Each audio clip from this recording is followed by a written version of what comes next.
মধ্যপ্রাচ্যের আকাশে এখন বাজছে যুদ্ধের দামামা।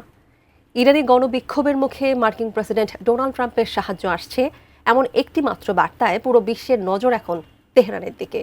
তার এই বার্তায় এখন প্রশ্ন উঠছে, ইরানের মাটিতে কি তবে মার্কিন ঘাঁটি থেকে হামলা চালাবে যুক্তরাষ্ট্র? বিস্তারিত সাদিয়া সিদ্দিকার রিপোর্টে।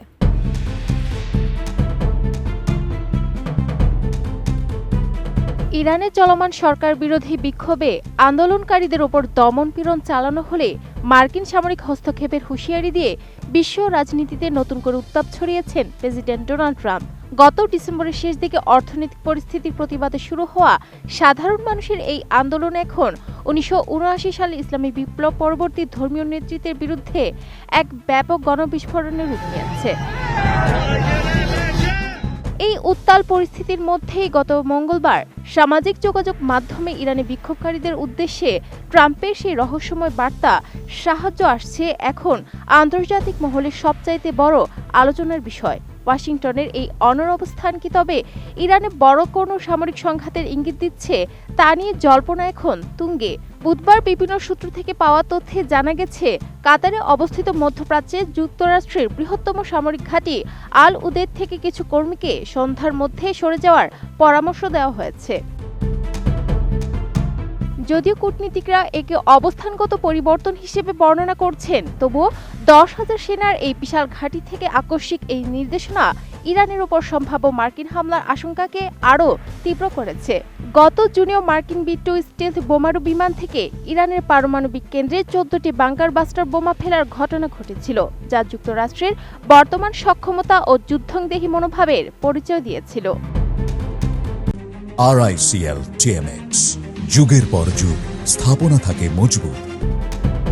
তবে সামরিক হস্তক্ষেপের ধরন ঠিক কেমন হতে পারে তা নিয়ে বিশ্লেষকদের মাঝে রয়েছে ভিন্ন ভিন্ন মত। ডেকিন বিশ্ববিদ্যালয়ের অধ্যাপক শাহরাম আকবর জাদেহের মতে, প্রেসিডেন্ট ট্রাম্প সাধারণত দীর্ঘস্থায়ী যুদ্ধের চেয়ে স্বল্প সময়ের অত্যন্ত ক্ষিপ্র ও সুনির্দিষ্ট লক্ষ্যবস্তুর অভিযান পছন্দ করেন। 2020 সালে কাসেম সোলাইমানিকে হত্যার ঘটনা কিংবা ভেনেজুয়েলার মাদুরোকে তুলে নেওয়ার প্রচেষ্টার মতো কোনো সারপ্রাইজ অপারেশন ইরানেও দেখা যেতে পারে। এমনকি খোদ ট্রাম্প নিজেই সামাজিক যোগাযোগ মাধ্যমে ইরানের সর্বোচ্চ নেতা আয়াতুল্লাহ আলী খামেনিকে লক্ষ্য করে লিখেছেন, তারা জানেন খামেনি কোথায় লুকিয়ে আছেন এবং তিনি এখন এটি সহজ লক্ষ্যবস্তু। অন্যদিকে জনস হপকিন্স ইউনিভার্সিটির অধ্যাপক ভ্যালেন নাসর মনে করেন, যুক্তরাষ্ট্র সম্ভবত ইরানের বড় কোনো স্থল অভিযানে যাবে না।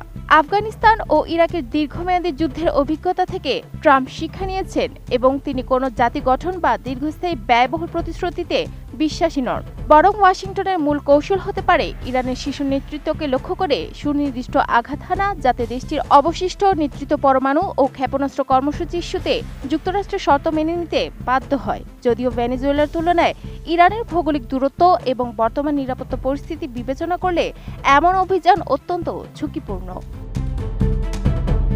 Sadia Siddika, ATN news.